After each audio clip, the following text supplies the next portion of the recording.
finally we have it! Ironheart is here! Marvel dropped the first 3 episodes on July 24th, and today we are diving into episode 1, titled Take Me Home. So, who is Riri Williams? She is a 15-year-old genius, built a vibranium detector, accidentally sparked a global conflict between Wakanda and Talokanil. Oh, and she built her own Iron Man suit in college dorm. It got destroyed, then she built another one in Wakanda with vibranium, but Shuri didn't let her take it home. Your suit, it's a great design, but can't let you leave with it. It's all good. As Marvel told us, this show picks up right after Wakanda Forever in spring 2025 on the MCU timeline. We open with flashbacks and a selfie, probably taken right after she got accepted into MIT. Girl finna be bigger than Johns. Right. Bigger than Gates. Right. Bigger than Pym. Right. Bigger than Stark. Yeah. When Riri asks her best friend Natalie what she truly wants, Natalie says, "A knife with thorn his hammer." honestly, fair. We've all seen the scene, right? And flicker.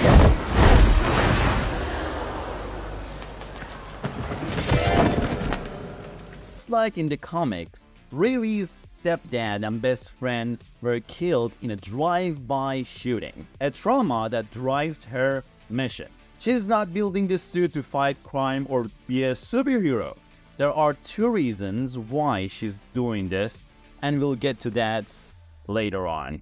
Back at MIT, we see her working on side projects, hustling hard. She's not just studying, she's doing other people's work for cash. Why? To build her own AI assistant. Because if you remember in Iron Man 1, controlling an advanced suit solo, impossible. That's where AIs come in. Also, the exchange is happening in a hallway called New Materials. And did you catch this Easter egg? She hides her cash in Look Out for the Little Guy, the book by Scott Lang, last seen in Ant-Man and the Wasp: Quantumania. The project that she hands out in the book, Great Expectations, open to chapter 2, a story about rising from nothing, just like Riri. Same topic Miles had to write about in Spider-Man Into the Spider-Verse, another theme caught up between expectation and identity. Also, she's wearing a Michael Jordan t-shirt. Chicago Pride, baby. In her notebook, we see the word power. She has 2 main problems: how to build a full functional AI and how to power the suit without an arc reactor. You'll also notice multiple suit designs sketched out just like Tony did. And suddenly it clicks. The narration we've been hearing is her addressing the MIT disciplinary board. Kinda like Tony's conference speech in Iron Man 3 and Thor's storyline in Ragnarok.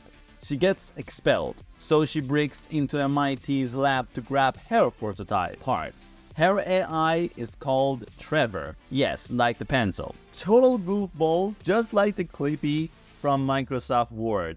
Or it could be a reference to Miss Minutes in Loki series. Her password is 30216RW. That's Riri's first comic appearance.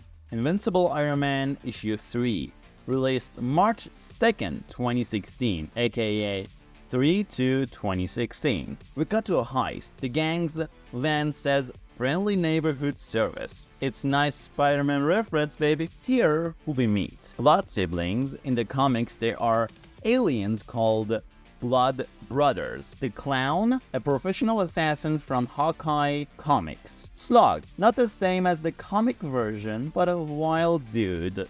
Somehow, right? Stuart, aka Rampage. In the comics, he is a failed tech CEO turned villain, enemy of the champions, aka Young Avengers, which is actually closer than you think. According to Kamala Khan, gathering your team starting with Kate Bishop. Daybreaking using a method called Dragon's Breath. Classic. When the alarm sounds, there is just chaos. The gang brings the loot to their boss, Parker Robbins, aka The Hood. In the comic, he's a pretty crook who stole a cloak and boot from a demon. They gave him invisibility, teleportation, and enchanted weapons. But here's the twist. In the comics, he became a host for Dormammu, But in the show, looks like we're getting Mephisto instead. Marvel's literal devil baby, yeah! The sun tattoo on Parker's back represents strength, and Puerto Rican's flag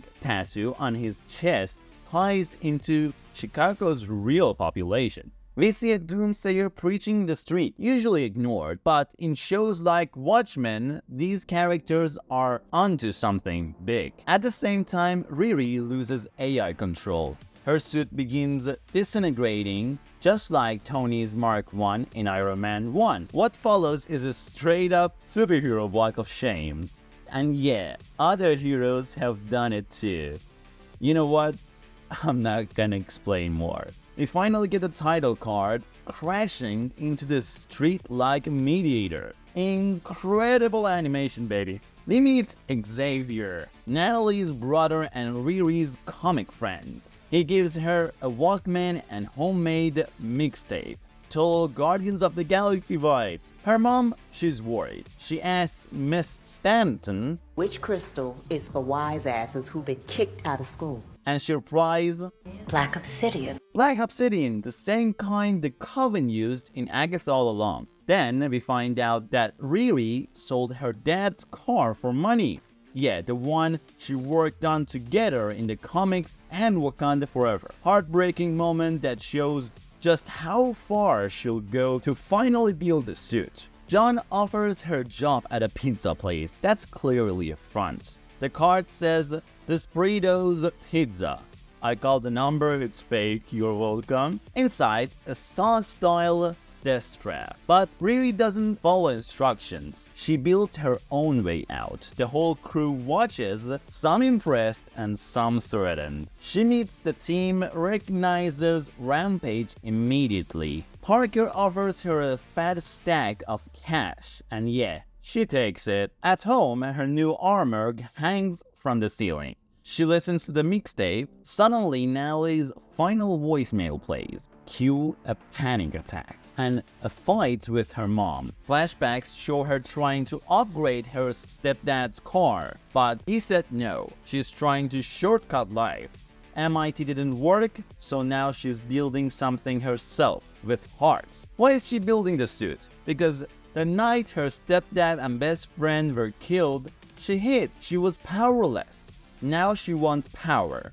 To protect those she loves, to make sure no one else dies. The scenes from her building the suit mirror the Tony's cave montage. That night, as she wires her brain into the computer, she falls asleep, and the AI chooses a form. Natalie. In the comics, Riri first uses a Tony Stark AI, left by Tony Stark himself after his death. Then later builds her own, modeled after Natalie. Here, Marvel's skipping $1 million RDJ cameo. Smart move, let Riri shine a bit. We end on the Hood locking his cloak away in a safe, but even from inside, it calls to him. And that's it! Episode 1 of Ironheart. Episode 2 and 3 are already out, and yes, we're breaking them down next. Hit the sub, drop your questions in the comments, and get ready for the next upload. This is Jet Set, sign out.